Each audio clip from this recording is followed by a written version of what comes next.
Trust. In February 1929 came a merger with Financial and Industrial Securities Corporation, another investment trust. Assets were now $235 million. Next, the trading corporation went into the market and bought its own stock. This had a good effect on its value. Then in July, it launched the Shenandoah Corporation. This was a $102,500,000 enterprise. Preferred and common stock were sold to the public, and the public share of the issue was oversubscribed sevenfold, so more stock was issued.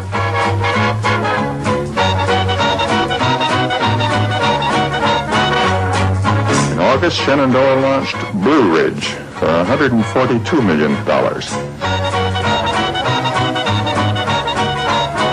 A few days later, back at the Trading Corporation, $71,400,000 more in securities were issued.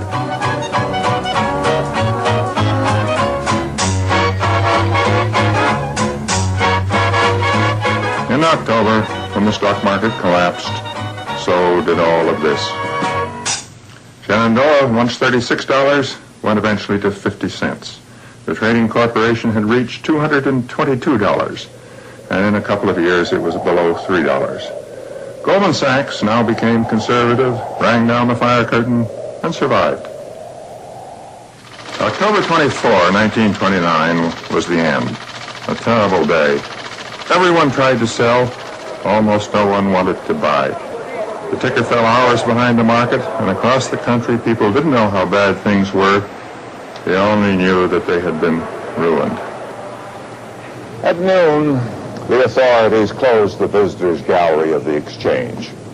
It was all too obscene.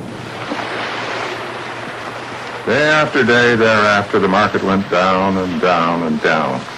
And with occasional rallies, it kept on going down for nearly 3 years.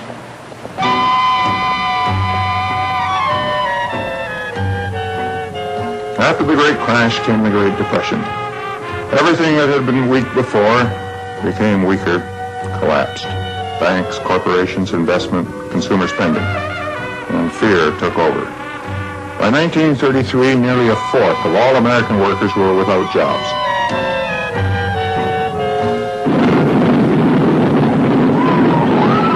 The government reacted to the Depression as it had in earlier times. Things were not bad and certainly getting better. President Hoover took his stand for the traditional values, and no one ever put them better. My conception of America is a land where men and women may walk in ordered liberty, where they may enjoy the advantages of wealth, not concentrated in the hands of a few, but diffused through opportunity to all, where they may build and safeguard their homes, give to their children the full opportunities of American life, where every man shall be respected in the faith that his conscience and his heart direct him to follow, and where people secure in their liberty shall have leisure and impulse to seek a fuller life.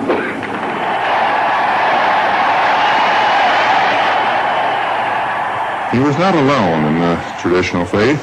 In Germany, Heinrich Brüning, the last of the Weimar chancellors, Hindenburg was the president, took the same stand. But in a more activist fashion. Brüning cut wages, salaries, prices, raised taxes. Around a quarter of all German industrial workers were then out of jobs. It stirred a terrible thought.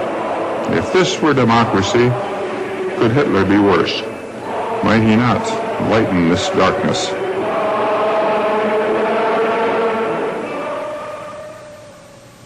British policy was also negative, but more discreetly so than Brüning's or even Hoover's. Ramsay MacDonald, a stalwart opponent of the Great War, was now Prime Minister.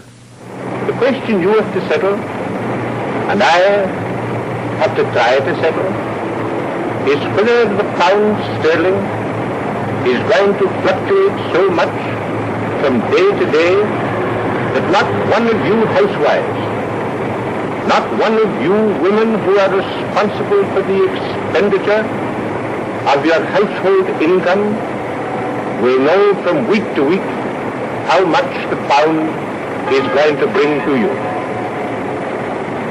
The government desires to stabilize. The nation is in trouble. The nation is in difficulties. Not permanent trouble and not permanent difficulties. Temporary, purely temporary. The gold standard was abandoned, and free trade was abandoned. However, considerable unemployment remained. That was not purely temporary.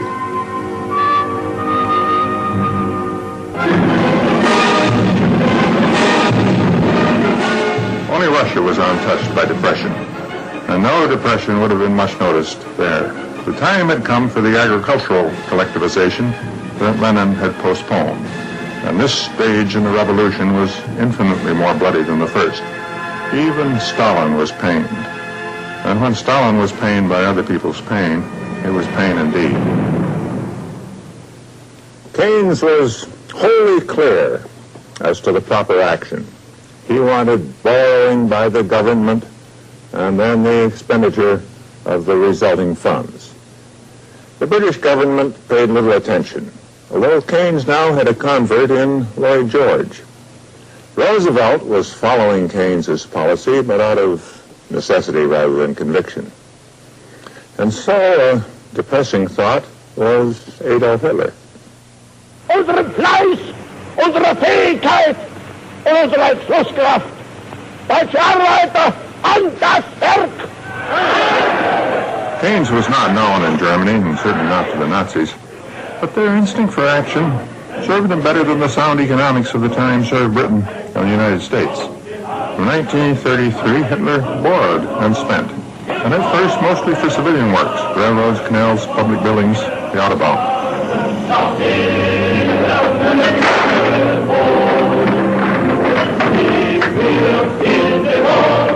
By 1936, unemployment was virtually at an end in Germany.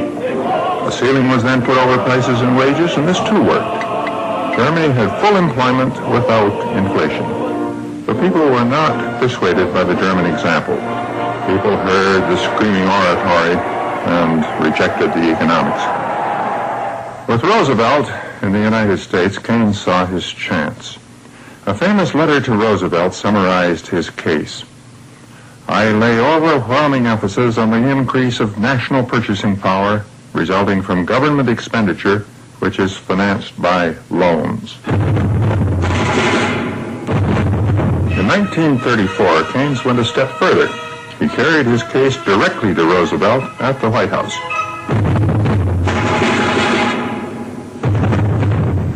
This meeting was not a success. The president thought Keynes some kind of a mathematician rather than a political economist. And Keynes said that he had supposed the president was more literate, economically speaking.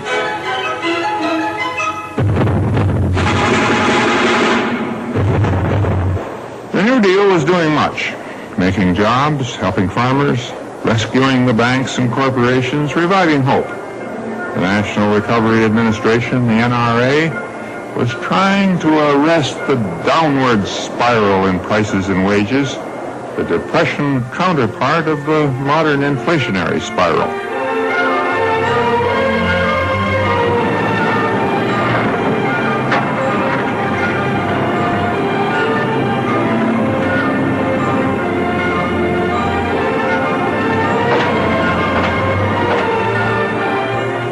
Then as now, most economists were deeply critical of the direct interference with market forces that NRA involved.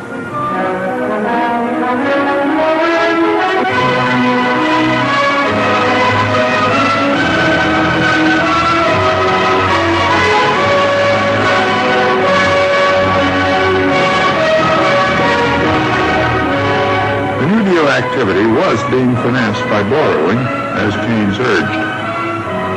But it was borrowing reluctantly, convinced that it was violating the most basic canon of sound economic policy, the balanced budget. Keynes saw the need to deal more deeply with belief, and he set out to seduce the world with a book, The General Theory of Employment, Interest, and Money. It was published in